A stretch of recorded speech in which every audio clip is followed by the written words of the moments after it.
నెల్లూరుకి అసలు ring road అవసరం లేదనేది తీసుకుంటే ప్రజెంట్ పరిస్థితుల్లో అవసరం లేదు. ఎందుకనంటే నెల్లూరుకి ఒకప్పుడు హైవే ట్రంక్ రోడ్ మీద పోయేది. ట్రంక్ రోడ్ అంటే నెల్లూరుని రెండుగా డివైడ్ చేస్తుంది. ట్రాఫిక్ మొత్తం heavy, Nellore trunk road heavy traffic. అందుకని ఆ తర్వాత మినీ బైపాస్ అని వచ్చింది, మినీ బైపాస్ రోడ్ అది తీసుకొచ్చారు.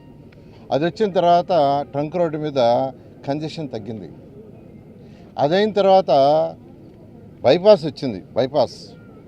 బైపాస్ వచ్చిన తర్వాత ఈరోజు ఎక్కడ సమస్య లేదు. బైపాస్ 4 లైన్లు ఉంది, దాన్ని కూడా 6 లైన్లు చేస్తున్నారు. అటు శ్రీధర్ రెడ్డి గారు కూడా తన కాన్స్టిట్యున్సీలో అండర్ పాస్ ప్లాన్ చేసి వర్క్ జరుగుతుంది.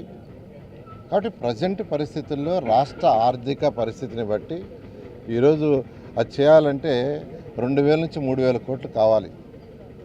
కాబట్టి దాన్ని ఇప్పుడు టేకప్ చేయలేం.